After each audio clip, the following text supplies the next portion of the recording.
Hello, everybody, and welcome to today's Marketing Masterclass. Today, we are joined by the wonderful Alex Irving, and we are going to be talking all about meditation through marketing.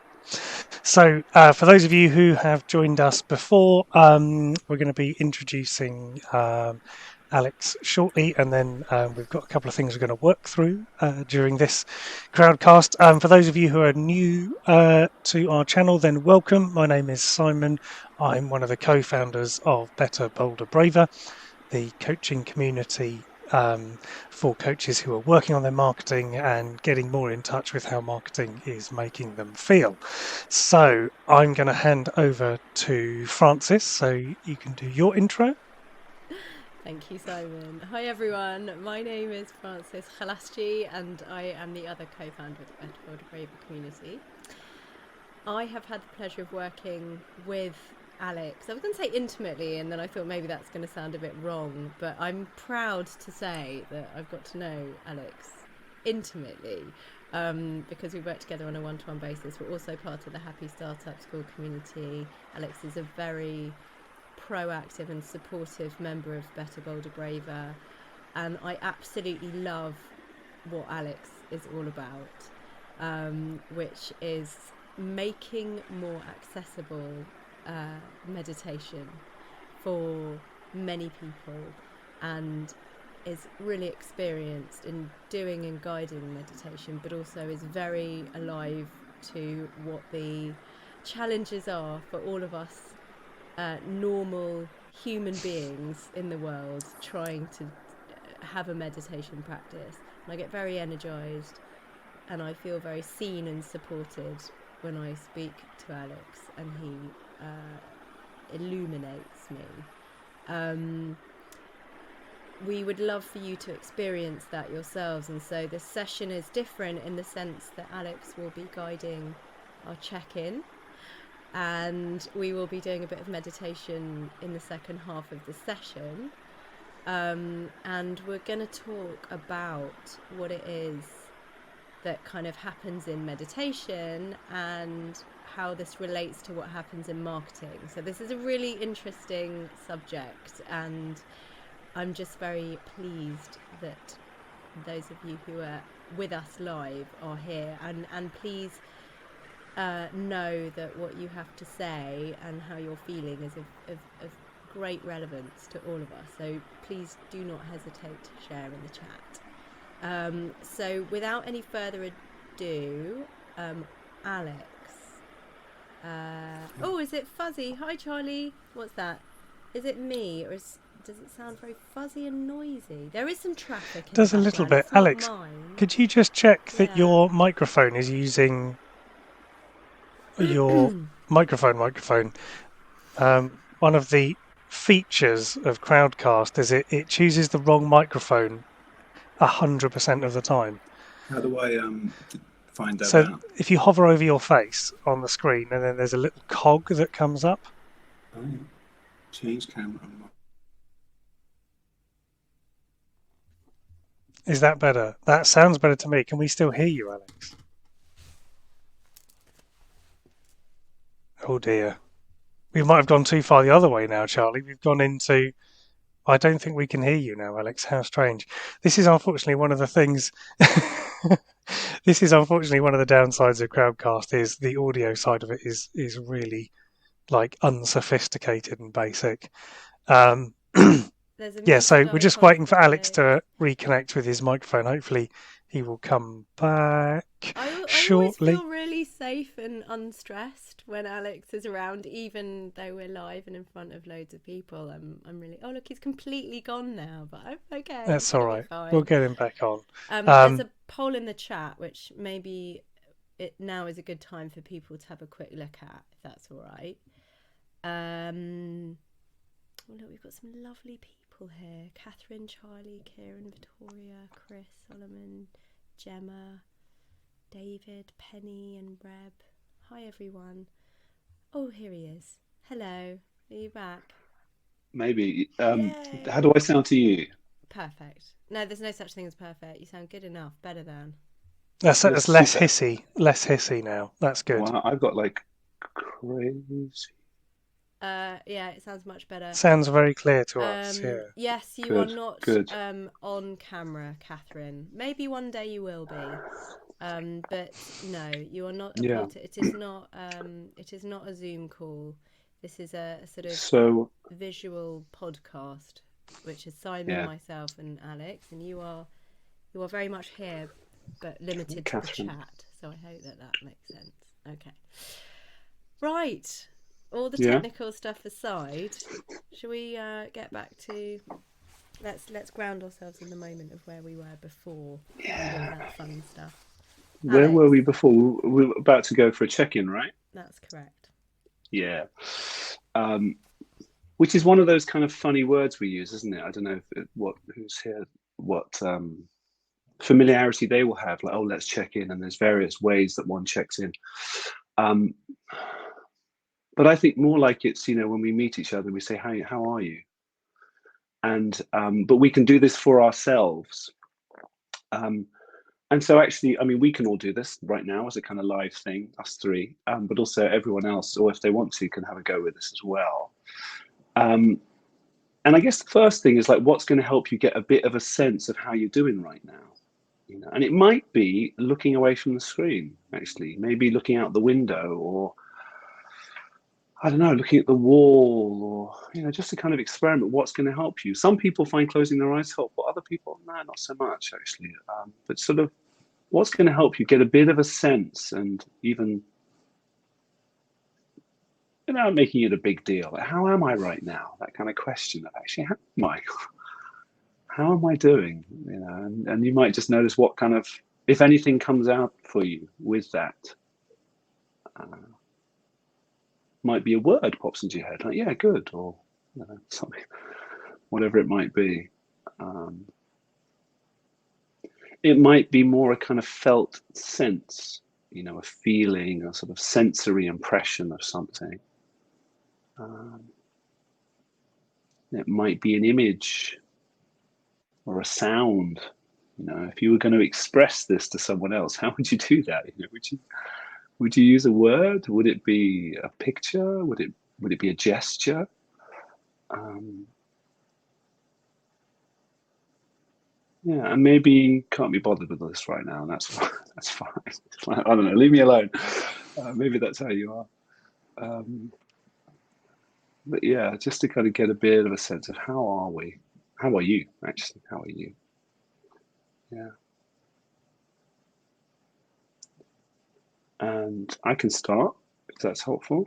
As a, I'm feeling really vague actually. I've got a cold and chesty thingy, and I've been working all morning, so I'm kind of like, and all this technological. What was we had ages of trying to. So I'm feeling a little bit kind of, yeah, not entirely grounded, a little bit vacant, but also really happy to be here and quite comfortable in being vacant, being with you. I mean, like all these people in the background of the space, but also being with you, Francis and Simon. Yeah, I feel happy as well. That's me. How about you two? Yeah, I too am also feeling a little under the weather today. Yesterday I was sort of could feel my batteries running out a bit earlier than normal, and then I woke up this morning and just achy and bleh. But I think I've had this for about a month, maybe 6 weeks now, and I'm bored of it. I'm just bored. So Mm. I share your vagueness and coldness, I think, Alex. But also I think it's a time of quite exciting work for us. So I I published the blog, so I've been in quite a creative mood for the last hour, and that's energizing, putting stuff out into the world. So yeah, groggy but energized.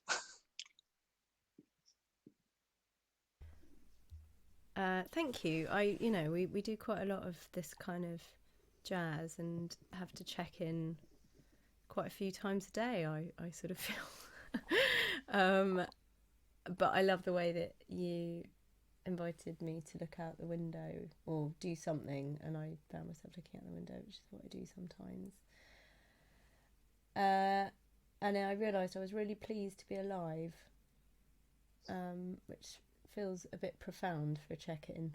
But I had an amazing conversation this morning with one of our new members, and it was one of those ones where you just know immediately, without knowing them from Adam, that you can just hit the ground running and get into the important stuff really fast. And it was a conversation about sort of your business meeting your needs, and I just feel really grateful.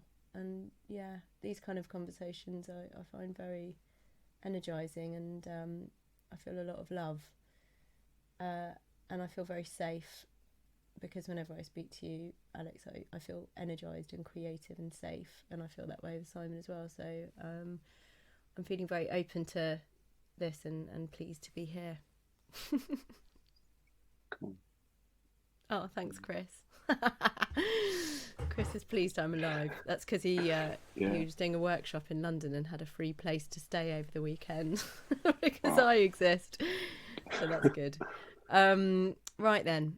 So basically, we were thinking, weren't we, Alex, that there's quite a lot of parallels between sort of some of the more uncomfortable stuff in meditation and the uncomfortable stuff that can be around doing marketing and putting yourself out there. But then the flip side of that, of course, is that there's also some really exciting stuff about doing meditation and about doing marketing, and that both are another effing self-growth opportunity. So I think what would be good is if we maybe try and have one of those creative conversations where we sort of look to draw those parallels for people, which inspired this marketing masterclass.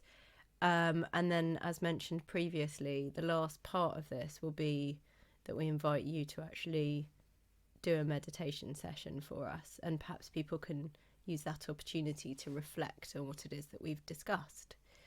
So again, as mentioned before, there is a poll for people to look at, which asks, have you tried meditation? And the answers are yes, I love it, or yes, I struggle with it, or there's no, I never even thought about it, or there's no, it sounds a bit weird to me.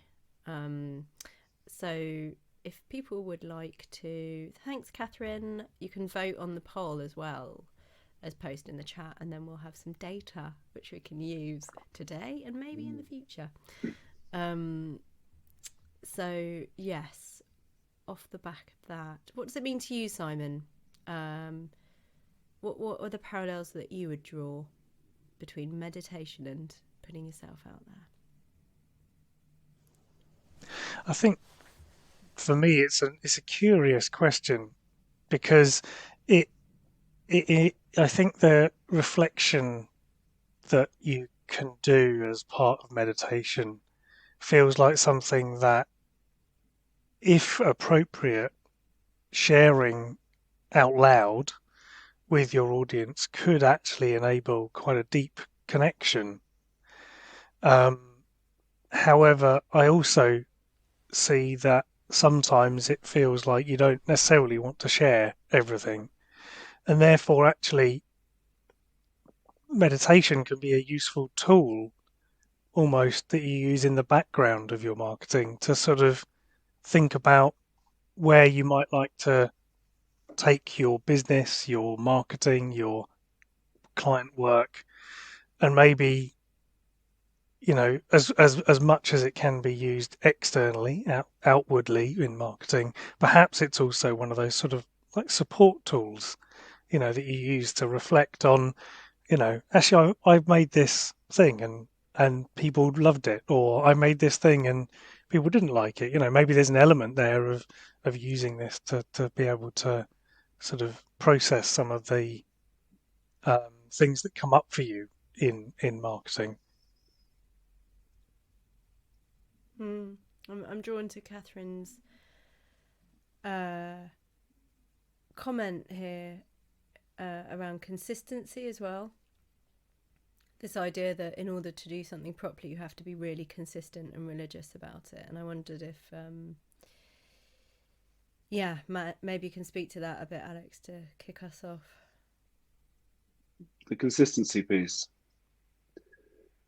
Yeah, I mean, often there are they seem to be agreed upon rules or something, like oh, you've got to, it's best to do it this way, it's best to do it that way. Rules is not the right word, but agreed upon ways of doing things. I think it's like anything, though. We can find it difficult to be consistent with all kinds of different behaviors. And so, I mean, for me, what gets interesting is really drilling down into what do we even think we're doing when we're meditating? And then how do we even do that? And then all the stuff that comes up when we try to do it. And how do you really make it meaningful and really integrate it into your life? And then a lot of that stuff kind of, for me, falls away a bit. Because, if we can really understand what we're doing and how to do it and really feel confident in how to navigate all the challenges that arise and integrate it into our lives in ways that are meaningful and rich and really work for us, then it works. But I mean, that's a lot, though. All that stuff I just said is quite a lot, actually. So it's not surprising that it doesn't happen, and particularly with meditation, there's lots of vaguenesses and stuff that sounds kind of mysterious. It can be quite confusing, actually. So it's not surprising if people don't really understand it or they get stuck with various things. I think it's really understandable. I'm thinking about a food diet that I recently did and still is now part of my life, which I thought was to do with losing baby weight and turned out actually for me to be about developing a mindful eating practice, which was not what I wanted but what I needed, and a real understanding of what was sustainable. So it went from being beholden to consistency and sort of rules and boredom around sort of the prison that was not being able to eat what I want to this kind of joyous celebration of a sort of epiphany of understanding about a much better way of putting things into my body that was not only nourishing and delicious but entirely sustainable and sort of easy. And so when I listen to you talking about meditation, I sort of have the same hope that, it goes from, even if I'm doing it really well, I still will need to battle with consistency as a thing, to being like, I'm not going to be thinking about whether or not I'm doing this consistently because it's going to like get into my genes, get into my soul, get into my cells, and I'll just be doing it. And I think I rather like the idea, well, I do very much like the idea of people developing a marketing practice that is, as Simon and I call it, another self-growth opportunity, as we said, where people are putting themselves out there because they are very proudly offering a gift to people that they want to surround themselves with, as opposed to thinking it's Monday at 7:30 in the morning, so I'm meant to be putting out a post on LinkedIn. It just becomes part of who you are. And I feel that we embody that. And so I don't think of myself as doing marketing. I'm just living my life. And I wonder if you're thinking of yourself as meditating, Alex, or if you've now come to a place of this is who I am and this is what I do. and yes, you could call it meditating. Yeah. I mean, I think that's an important piece, how your sense of identity links to the activity. But which for me also speaks to making the activity your own, and that means really. So as you were speaking there, I was having the idea, I don't think this way anymore, but I used to think of marketing as this fucking thing I should do. It involves Facebook or something and all this stuff I hate. And it felt like a total disconnect from who I was and what I cared about. But I knew I needed to do it because I wanted to grow a business. So it's all external and it's all other people's ideas about what should be happening. And then, actually discovering, marketing can be really actually about what I really care about, and then finding a way to communicate that to the right people in the right way. that is actually really nourishing and supportive, both for me and them. And so then it becomes a kind of it becomes integrated into my sense of who I am, and functionally works. I'm not trying to impose something called marketing on me. And likewise with meditation, we have all these ideas from various spiritual traditions and other traditions of well-being and what have you, that we kind of get, oh, it's probably a good thing. But it's like, I've got to glom this meditation thing, whatever that is, onto me. And it's like you feel it doesn't fit, and you feel inadequate and a bit useless, and all of that. So it's kind of like how to make that translation. Do you know what I mean? Whether it's with marketing or whether it's with meditation or anything else, I guess. I'm sure there are other things that we could see in the same way. Hmm. Hmm. I see it as like giving yourself permission as well. I'm thinking about this as a platform where we're having this conversation, and it's like we're giving ourselves the opportunity to have this incredible conversation with you because we've put in place this platform, and by that I mean the community and also this crowdcast marketing masterclass. Would we be talking on this level with you at 1:00 on a Tuesday with people listening in if it wasn't for we were trying to give people a gift and let people know that we're here, and the magic that happens when you sort of provide the space for something when you don't know what's going to happen, and then you feel really energized by it, also feels like meditation. It's like having faith that and understanding yourself well enough to know that if you put in place the practice or the rhythms, as Chris calls it, of things that are going to serve you, all sorts of magic can happen. Yeah, there's a lot to be said for space, creating space, putting in structures and things that can. We don't live in the abstract, have an idea about something and then it happens. It's like we live in relationship and based on structures, so actually having those structures in place is then things happen.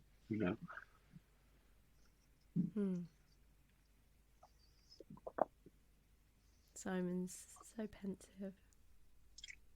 Yeah, I was just thinking about there's a lot of pressures in marketing. I was thinking about what Francis was saying about that kind of feeling like, oh, it's 7:00, so I've got to post the thing on LinkedIn because I've sort of been told to do. And I think meditation perhaps offers a space to escape from that a little bit, because I'm reading that book, The 4,000 Weeks and How to Use Them, which I'd highly recommend. It's incredibly thought-provoking, but one of the things in there is this sort of coming to terms with the fact that you cannot and will not ever do everything. So it's okay to get to a point where it's okay not to have done the things you wanted to do. And that has led me in the last few days to spend some time just thinking and sitting with that idea for a bit and thinking, yeah, actually, do you know what? You're never going to get this all done. So that's okay. And I think maybe that's a little bit of that sort of permission thing of just giving yourself permission and taking some time to just think, well, I've been told I need to do all this stuff, but do I actually need to do all this stuff? And even if I wanted to do all this stuff, could I do all this stuff? And just working through that, I find, has been incredibly valuable to my stress levels. I think I normally sit more like this, and I think in the last couple of weeks I've been more like this.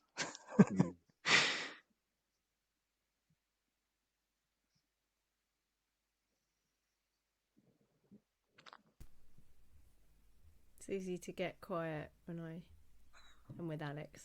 I find it quite hard most of the time. Yeah, what should we talk about? Let's talk about what you're doing day to day, so people know. Alex, tell us what your practice is in terms of how are you helping people with this stuff.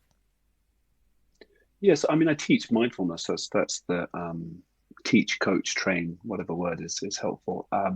Yeah, and in various ways, groups, individuals, organizations. Yeah, I mean, that's how I spend my day. And it's cool. It's really nice. It's a lovely thing to do. And then got involved with you guys because really wanted to focus on the one-to-one stuff. Actually, I love the group work, but particularly interested now at exploring and expanding the one-to-one. I like this sort of. I have a sense that offers a bit more creativity and a bit more possibility for, reimagining things a little bit. So that's where I'm currently kind of putting lots of energy. Yeah. And tell us about your book, if you will. The idea of it, even if Book. whether it does or The idea doesn't. of it. Yeah. Yeah. It's really the idea that meditation doesn't need to be complicated, and it's totally doable. And there's so much horse shit around, and that's actually, I can't help but occasionally get a bit sweary about this, but actually it's not a bad thing how meditations are usually taught. It's just in very particular contexts and frameworks, and yeah, all right, Chris, I'll get a bit more. Everything happens in very particular frameworks and contexts, and that serves some people and not others. And my sense is meditation is a lot of scope for making it much more easily to understand and to do and to be powerful. Because often you get it, it's easier, it can be palatable, but it doesn't really do anything. It doesn't really change your life. And then why would you do that? Why would you sit or do any other sort of activity that on the surface looks completely pointless? Why would you do that unless it changed your life in some meaningful way? So it's kind of, I'm really interested in the intersection of understanding, doing, and meaning, getting those three things really happening together. Yeah, so the book is around that. Mm-hmm. We have a lovely question from Charlie here, which I'll read out for you, Alex. I've been thinking about setting up a new daily practice for myself, focusing very specifically on short-term, practical ambitions rather than the big, noble ambitions of compassion and enlightenment and so on. I wonder if you have any suggestions for how you might set that up. Well, I'm not sure exactly what you mean by. I mean, I know what short-term practical ambitions means in the abstract, but I don't know what particular ones you're thinking of, Charlie. But what came up for me there was the sense that whatever we practice in meditation, whatever skills we're developing or strengths we're cultivating in meditation, they can be, and I think they need to be, specifically transferred or practiced into particular situations. So it might be with the kids, or with a very particular work process, or a very particular relationship, or a very particular thing. It's like, how do I bring that to life in that particular situation? But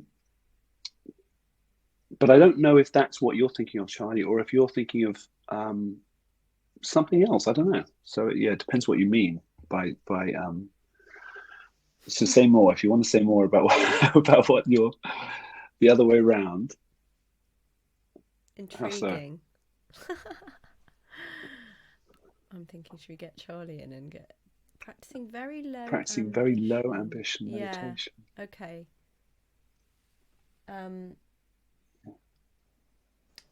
We can bring Charlie in.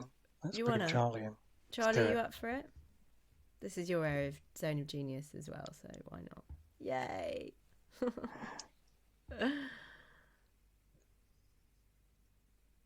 These beautiful moments of quiet while we wait for the tech is another parallel between marketing and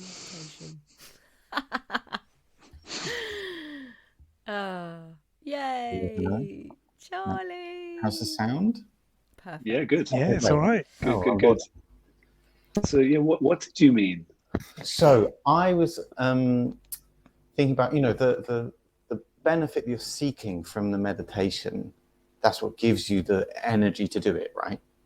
You know, the motivation to sit down, like you're saying, comes from like, oh, this is, I know I'm going to get some results from this. It's going to benefit me in some way that I can feel. And I was just thinking recently, like, if I'm trying to meditate on something big, like compassion, or like, you know, how can I be a better person, or whatever it is, then it's quite hard to get there in the morning, you know, where like you've just woken up and you're like, oh, I don't feel quite right. And so to go from like, oh, so what I'm going to do is sit very quietly and try and cultivate a slightly nicer mind. Whereas I was thinking like, I'm like, if it's something like, oh, I'd actually genuinely like to be slightly more punctual today, or I'd actually genuinely like to eat slightly better today, you know, like real mundane stuff. And actually, the idea of sitting down and making those things, those actions slightly more likely by kind of nurturing my commitment to them feels more approachable, more like, oh yeah, I do want those things to happen today. So maybe if I focus on them for a bit deliberately at the beginning of the day, they're more likely to happen. And and like, that feels like, oh, okay, I can invest 10 minutes in that. Whereas investing 10 minutes in like making the world better feels like a very far distance. Yeah, I see what you mean. It's interesting. I come at things a little differently in that I'm drawn to an activity mostly from a feeling, and this might be a kind of individual thing. You know, I think like I swim most days, and it just gets to a certain time of the day, and I'm just like, I just sort of, and I know it's gonna, you know, I can rationalize X, Y, or Z why it's good for me, and I should, you know, but a lot of it's kind of like a feeling. I'm drawn to that activity because it just on a sort of bodily level, there's something about it that I like, that's satisfying, that's nourishing, that just feels good, or is, you know, engaging with it is going to be satisfying in some way. So that's why I do it. And then I post rationalize about all the, you know, compassion, this, that, and the other. But I'm sure there's millions of ways of approaching all this stuff, Charlie. You know what I mean? So if you want to break it down into, you know, eating your vegetables, and like can really link. Also for me, like, can you link being punctual? Is there a clear link between why meditation is going to help you be punctual? You know, and being clear on that, other than just wishful thinking. Do you know what I mean? So if there is, then awesome. Yeah, I would say. It's interesting to me that I'm looking at Chris's comments in the chat, and Chris is basically saying that the day that he forgot about or let go of any ambition or expectation from meditation, the easier it got to do to keep up. And I like, again, a parallel to draw between meditation and putting yourself out there, which is that I think what Charlie is saying is, I feel like meditation has to be purposeful. Or rather, I can use it to address a thing that I want to achieve or I want to be better at. And so it makes me want to say to Charlie, and also to myself, because I would put myself and Charlie in the same camp in this regard, what does that mean? What does it mean that we want to make ourselves better? What does it mean that we feel like we need to have a tool or like a process or a thing that's going to make us solve something that feels like a problem? And like, what is the heaviness of feeling like you've got something that you need to change about yourself? So that's kind of, and what does it mean to sort of indulge, I would say, in something if you don't have an agenda? Like it makes me get to know myself better, because I'm like, why would I do anything if it doesn't have a purpose or if it isn't going to change something about myself? And then I'm like, well, that feels like I want to change. I'm like constantly on a mission to be different. And that feels really unkind to myself. So like, how can we use these questions like the one that Charlie has brought to us to actually better understand who we are based on what we expect for meditation to give to us? Does that make any sense? I think so. And what's come out for me is I don't do anything unless it's going to give me something on one level. But that something can be very immediate, very simple, very accessible.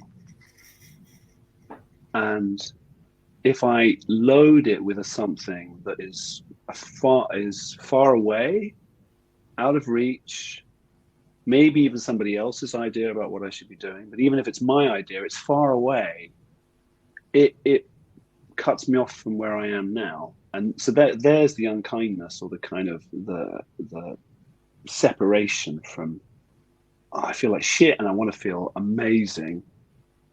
So, okay, there's a real proper tension there that's quite difficult.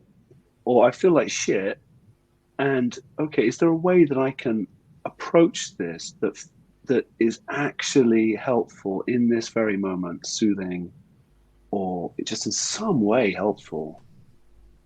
And then it's like, oh, yeah, okay, now I've got a way to go with this, you know. So it's kind of feels very like a very human level endeavor, that when you add it up over time, you know, you've got Charlie's compassion for all beings, or you know, whatever your big epic. And often, you know, Buddhists are quite good at that, sort of the epic vision, and not to knock that, you know, that for some people that's super inspiring. But personally, I found, I don't know what the opposite of epic is, but like just so human leveled that I feel like there's a place for me in that. Yeah. And I don't know, maybe this relates also to marketing, you know, like you've got, I think I saw a thing on LinkedIn the other day, Tony Robbins coaching, bam, you know, and you have this idea of Tony Robbins. Whatever you think about that, for me, it's a kind of out there, far away thing that I don't know anything about, but it's just, you know, an image. It's like, oh, I don't have a human, and then here, human level interaction, understanding, learning, engagement. Feels more real to have bite-sized snacks of interaction or meditation, and yet there's this sort of undertone that it speaks to ginormous stuff. Do you know what I mean? Like, Yeah. you don't know yet what it is that you're in the business of being part of, sort of thing. I've got another thing in the chat. From Catherine, wondering if Alex can give me permission. Permission. Let's just stop there. No, wait. Permission to substitute listening. Oh, we're having a bit of a like sub chat about binaural beats as a substitute. As a substitute for meditation. #hacks. I don't know what binaural beats are. Well, it's that you know, meditation-y kind of sound jobby music that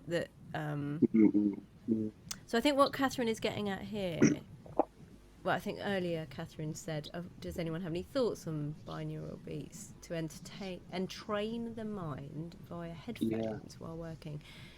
You know, I think, what's coming up is like, can we do meditation and do something else?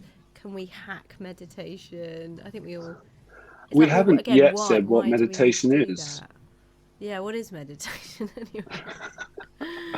I mean, there's millions of different ways of describing it.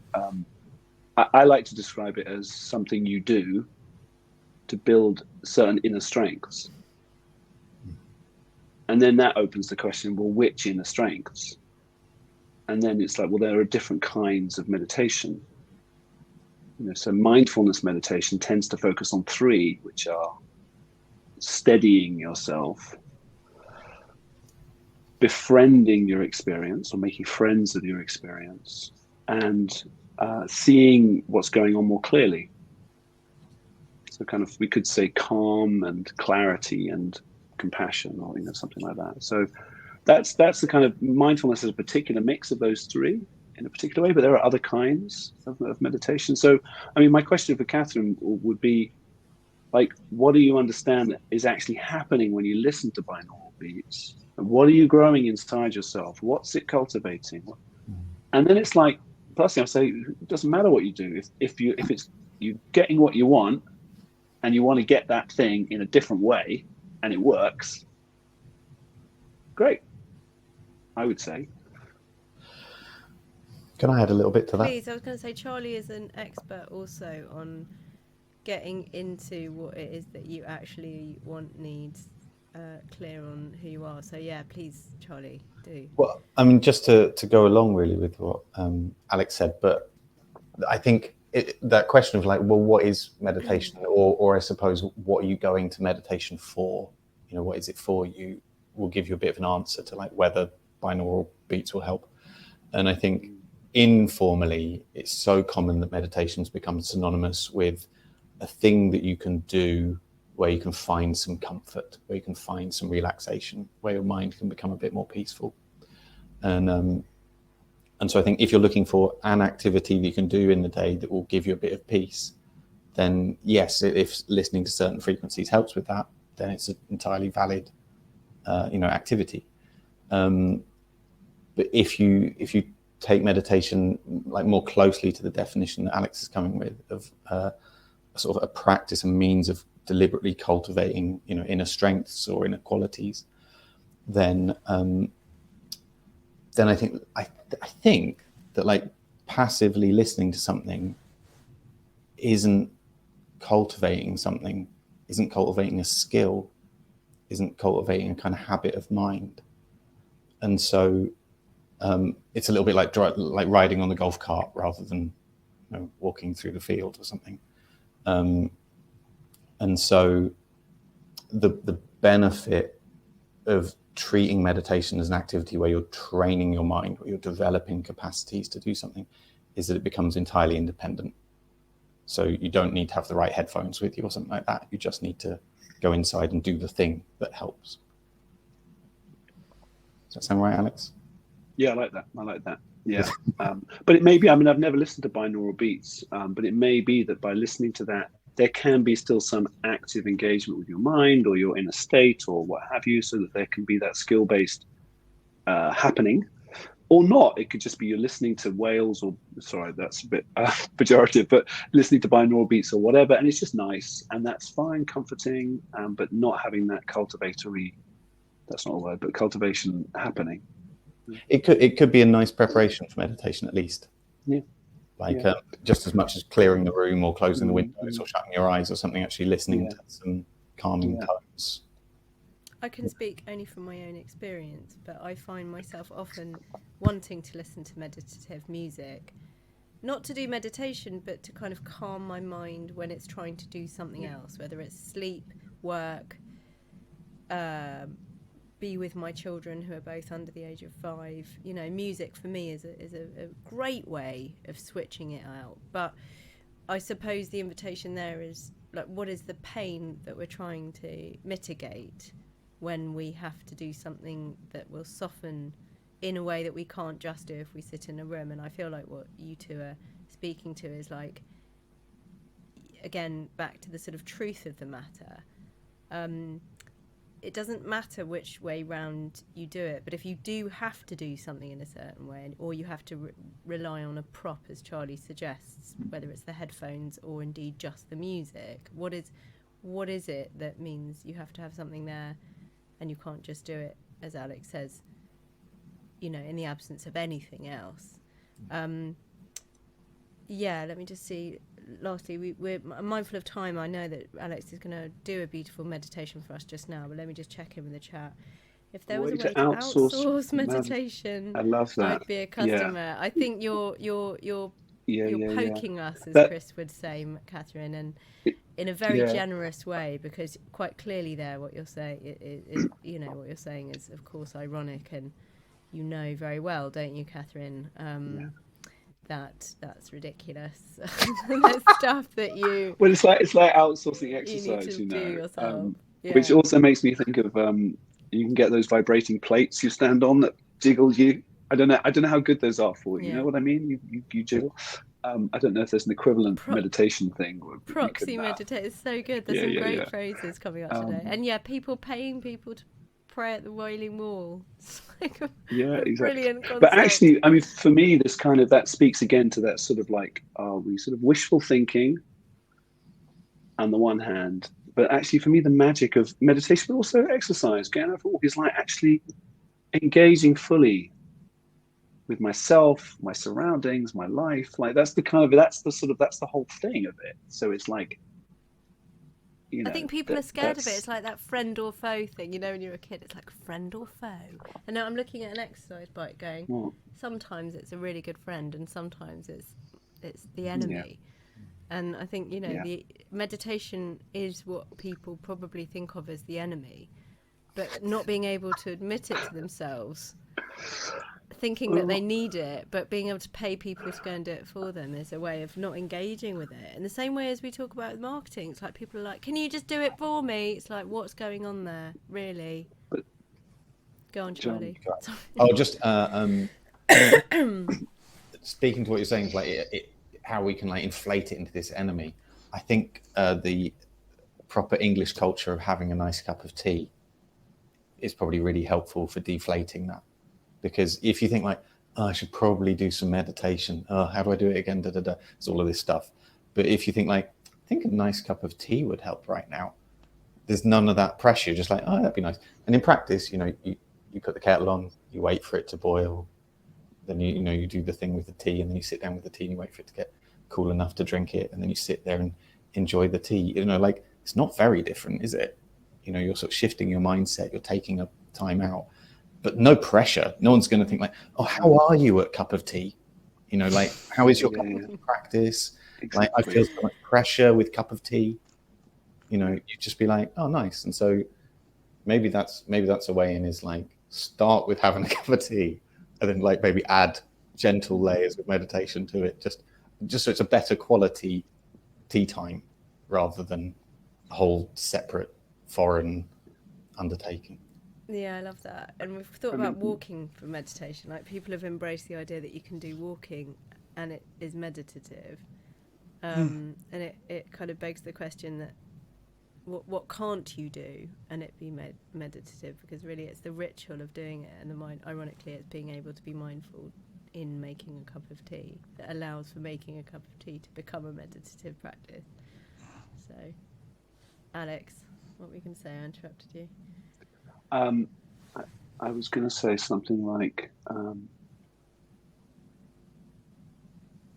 there's something here around just the word meditation and all the baggage that gets associated with it. And it's kind of like, turns it into this thing that we don't know what to do, we don't know how to do it, and we don't know why we're doing it anyway. And it's all about something else and all feels a bit impossible. And I mean, I think that's half the problem actually, is actually if it can become just as straightforward as going for a walk, but different.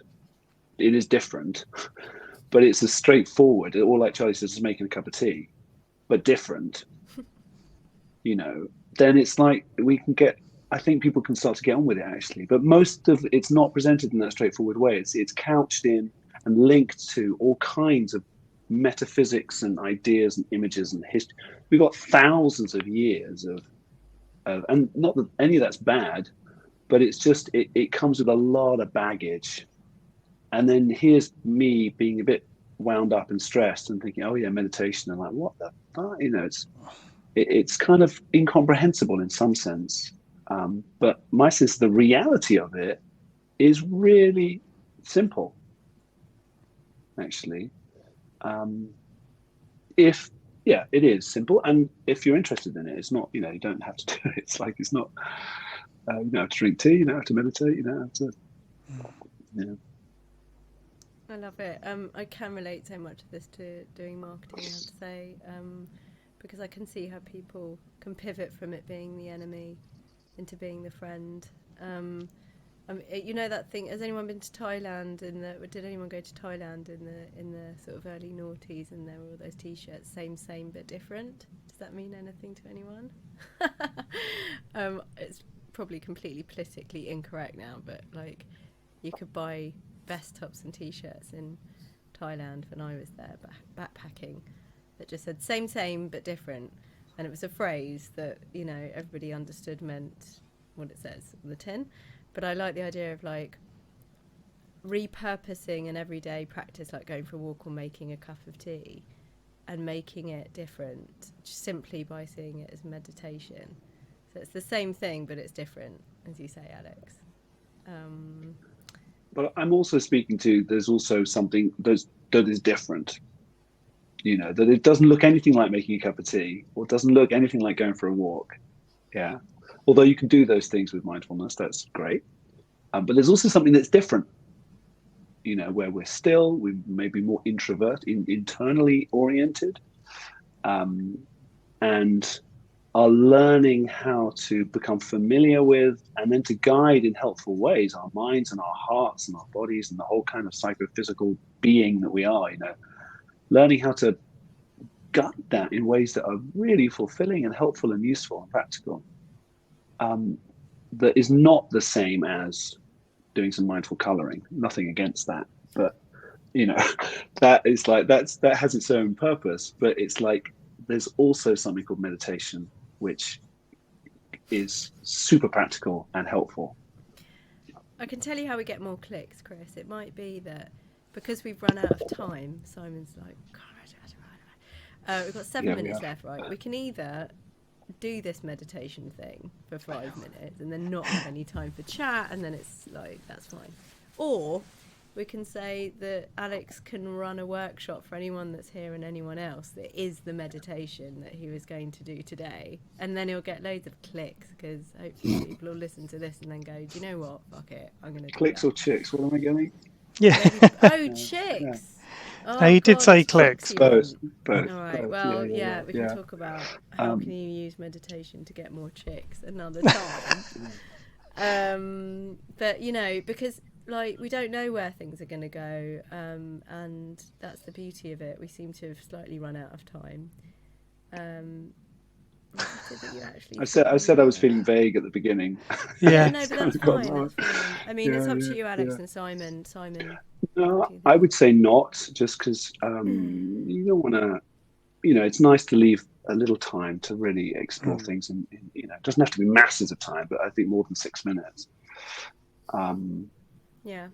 So then my invitation to you is to, this is so me to you, but please can you do a workshop that is using the framework for the meditation that you were going to run today. And then totally. when we share the recording of this and I write a blog post about this, I'll also share an invitation to your workshop. Yeah, sure. That's a nice idea.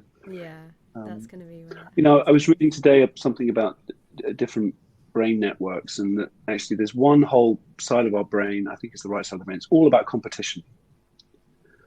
And then, but we also have functions of where we can work in collaboration and cooperation. And actually that was where I was going to go with the meditation piece, is actually getting a sense, once we steady ourselves just a little bit, of what actually comes up for us when we think about marketing, when we're engaged in marketing, and all the ways that can be fractious and scrunchy and kind of and all the stuff that comes up, and that we can soften and open and kind of move into a mode where it's more a sense of collaboration and cooperation, and we're doing this together, rather than little old me here trying to manipulate the world out there so that people buy X, Y, or Z. Well, what, Alex. So that was what it was going to be about. Yeah, and like meditating with others, and whether you find that easier, or whether and this feels like it's sort of a parallel in itself to Charlie and my, and the binaural beats thing, Catherine's thing of like tools and purpose and like guilty sort of moving from A to B and having to have props, and your thing, Alex, of like you and the room and the quiet and the no need for the walking. And like I'm interested because I'm like proudly someone who is gonna always prefer to do it with people. Yeah. But I think this stuff does speak to like, are we alone? How do we work with people? How do we work with props? What do we need? Yeah. I think it's a really important piece around so much now, and particularly now we're all on the other side of a screen from each other, that so much of this is solitary. And that's a lot harder in many ways. And so I think there's a lot to be said for getting together with other people with all of this. So I think there's definitely space and scope for really fleshing that out and valuing that and I also making like that Charlie's happen. thing in the community about biscuits. You know, we've kind of gone on this thing of like, but what are the biscuits? And like, where do the biscuits come into the practice? You know, like what's the free thing? I don't know. Like when you're doing meditation, do you need to have an enticing biscuit on your table, as it were, just to kind of start the process? Or, you know, what's the thing that you're going to leave off? Oh, thanks, Kieran. See, Kieran remembers what biscuits were even being discussed. And I got on the phone Simon afterwards, and I was like, this is what it's all about. It's like, what, you know, when It's you're the helping biscuits. people design a product, you need to work out what is their version of Charlie's biscuit. That's what they really need help with. It's called the Law of Triviality. Is it? Yeah, Okay. it's from Parkinson's law, where he says in a meeting, the most trivial thing takes up the most amount of time. Certainly, no, in terms of, anyway, it's a different thread. But I think it's. Sorry, you go ahead, Alex. I was going to say I used to be the director of a Buddhist charity. I'm not a Buddhist, but I was director of a charity, and we spent nearly 6 months of meetings trying to negotiate whether or not we were going to stop having tea at a certain time at certain events. Like that was the most significant thing I ever dealt with in all the years of being involved with them. I love it, and I think Chris is onto something. But I think that the workshop should be chicks, clicks, and biscuits, or Quick. You know, something that is gonna. That's the thing that's gonna make people want to be at the workshop. They'll be like, "What do you mean biscuits?" I think for me, when I think of like where I was starting, my question wind up on here was, you know, about how to make it something more immediate, and I think it is like it's knowing like not the mind that you're gonna be in the meditation or the mind that you're gonna be at the end of the meditation, but like thinking about the mind that you are when you actually need the meditation. You know, so when you are stressed or overwhelmed or frantic or super distracted or something like that, like what's going to speak to that mind? And it might be the biscuit more than the compassion for all living beings. And so I think like I'd love to hear more, maybe another time, from Alex of like bridges into meditation for those moments where like we're actually saying to myself, I'm going to make that nice cup of tea and sit on my nice cushion might help more than I'm going to devote the next hour to liberating all living beings or something. Oh, I love that. Can you please have a chapter, Alex, that's called Bridges into Meditation in the book? That if I talk to you about enough times, will actually be published. Yeah. I don't know. It's interesting. I'm still not sure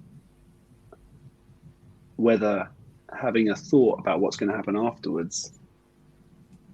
I'm sure that's helpful. You know, having a thought about what's this going to give me. You know, when I'm being a raving idiot, you know, I'll have some clarity. So I'm going to do my meditation in order to have that available to me when I'm being a dick. But I think that's important. Maybe that's helpful. But I don't know. For me, the very gesture of doing it is kind of. But this might be a personal thing. It's the same with like I was saying, when I go for a swim, it's kind of just like, oh, it's a nice thing to do. And then, I feel better afterwards. But other people might actually flip that around entirely. So this might be really worthwhile, actually. There may be a blind spot for me. For other people, it might be, I don't want to do this. It feels like shit. But I know that when I've done it, life's better. On that note, which I think is what you're talking to, Charlie. I'm going to talk to containment and say I don't necessarily like to do it, but I know that when I do it, it feels better, because we've got 30 seconds left until the hour, and I want people to feel better and feel contained by this session, because otherwise we just spill out. And part of the practice of meditation is to say, I'm going to give myself 10 minutes, because if I don't give myself 10 minutes, I might have some kind of existential crisis, or I'm going to feel like a failure. So I think there's something in this that's like, it's sad because we could carry on and do it forever, and it like I kind of want to gorge out on it, but also we can't. Next So time. just Next sort of time. contain it. Yeah. Where can we find you, Alex? You can find me. I'll put something in the chat, shall I've got your Yeah. website link here if you'd like me to post that. I I? prefer Yeah, this one. LinkedIn's also Go on quite then, Chris. Yeah. good. Cool. I can post your LinkedIn as well. I think this is to be continued. Yeah, it's been let's. lovely having everyone here. Oops. Thank you to the latecomers, and to those who've been here since the beginning and will be here till the end. You can find Simon and me. Well, Charlie, where can people find you? Because it's been a joy having you with us today as well. Oh, charlesdavies.com. That's me. I'll put it Symbols. as well. And Simon and I and Charles and Alex hang out in the Better, Bolder, Braver community along with a lot of you lovely people. And those of you listening on repeat, I hope you're enjoying doing whatever you're doing, whether it's just sitting in a room and listening or making your lunch, doing the ironing, going for a walk. It's all right. However you want to digest these sounds is you have permission, and I hope you get joy from it. In terms of the polls, everyone loves meditation. I don't believe it. I do not believe it. I got 3 for yes, I love it, and 2 for yes, I struggle with it. So yeah, that's good. Everyone else was kind of I don't buy that. concentrating what we were saying. Well, we can revisit the poll after a few more people on replay. So if you are watching this on Crowdcast replay, do click at the bottom where it says poll. You can still vote, and then we can come back to that and see how the wider audience have interacted. Thank you, Simon. Do you want to round this off with some sort of sentient, sense-making statement? Well, yes. Thank you, Alex and Charlie, for joining us, and thank you, Charlie, for spontaneously joining us. It's been a lot of fun. We'll definitely have to come back to carry on the conversation, and there will be a follow-up post all about Alex's session that he has very kindly agreed to do, which is wonderful. Thank you, Alex. If you would like to join more conversations from us, then you can do. You will get an email from the lovely Crowdcast saying about upcoming conversations. If you're feeling keen now, then in your top left corner, might be up here, you can click and go to our channel and see what else is going on in our future conversations. And if you would like to hang out with all of us and have more of this type of conversation, then do come and give our community a go. There's a button below that says join for more conversations just like this, which is exactly what you'd be doing. So do click that, give it a whirl, and yeah, look forward to speaking to you all on another conversation soon. Thanks so much, everybody. Peace. Brilliant. Bye. Cheers. Bye-bye.